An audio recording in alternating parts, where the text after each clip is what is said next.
आम लोगों में और क्लिनिक में आने वाले मरीजों में एक बहुत ही कॉमन धारणा है, अगर हम योग करेंगे, मेडिटेशन करेंगे तो हम सारी परेशानियों से छूट जाएंगे।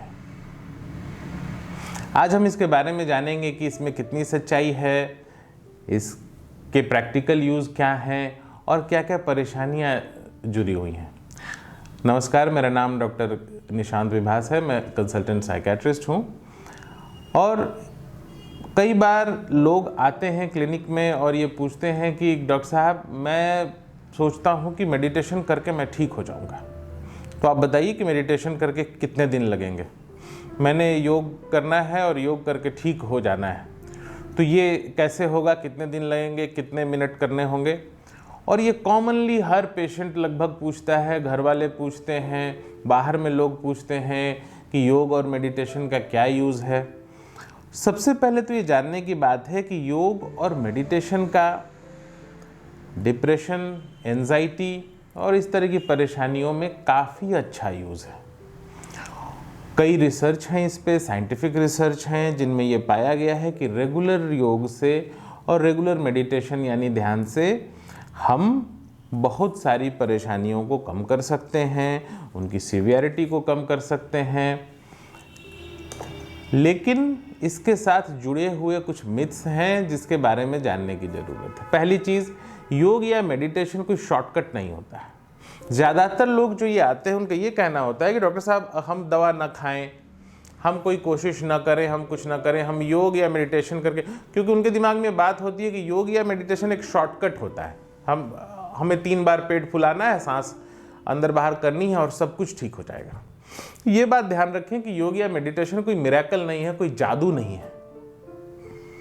ये एक लाइफ प्रोसेस है। इसे आप अपने जीवन का हिस्सा बनाएं, रेगुलर करें, तो इन परेशानियों से निकलने में बहुत मदद मिलेगी। लेकिन कोई शॉर्टकट या जादू की तरह, मैजिक की तरह यूज़ करने की ना सोचें। दूसरी चीज़, कई बार ये लोगों के अपने आलस का संकेत होता है। लोग कहते हैं कि सर, मैं वॉक तो नहीं कर पाऊंगा, टहल तो नहीं पाऊंगा, लेकिन मैं योग कर लूंगा। तो आप ये सच मानिए कि अगर आप 45 मिनट्स वॉक नहीं कर सकते हैं सुबह उठ के, तो योग करना आपके बस की बात नहीं है। ये लगता है योग या मेडिटेशन के बारे में लोगों के अंदर ये धारणा बन गई है कि हम जब चाहें तब उठेंगे और 3-4 मिनट, 2-4 मिनट कुछ कर लेंगे और ये बड़ा अच्छा इसका असर होगा। ऐसा नहीं होता है। आपको अनुशासन का पालन करना होगा, आपको अपने खान पान पे ध्यान देना होगा। रात में आपने बहुत गहरा डिनर किया और फिर आप सुबह सुबह मेडिटेशन या योग नहीं कर पाएंगे, तो पूरे लाइफ में चेंजेस की ज़रूरत होती है। तो इन सब चीज़ों का ध्यान देने की ज़रूरत है।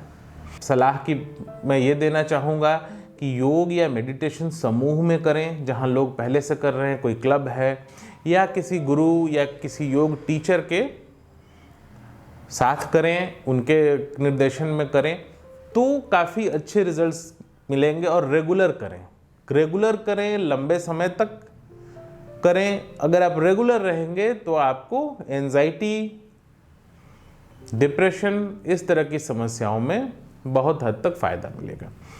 तीसरी चीज़ है, जब आप एक्यूटली परेशान हैं, जब बहुत ज़्यादा बेचैन हैं, सीवियर डिप्रेशन है, ऐसे में भी कई लोग मरीज को मेडिटेशन या योग कराने की कोशिश करते हैं, लेकिन इन ऐसी परिस्थिति में ये करना या करवाना बहुत एडवाइजेबल नहीं है।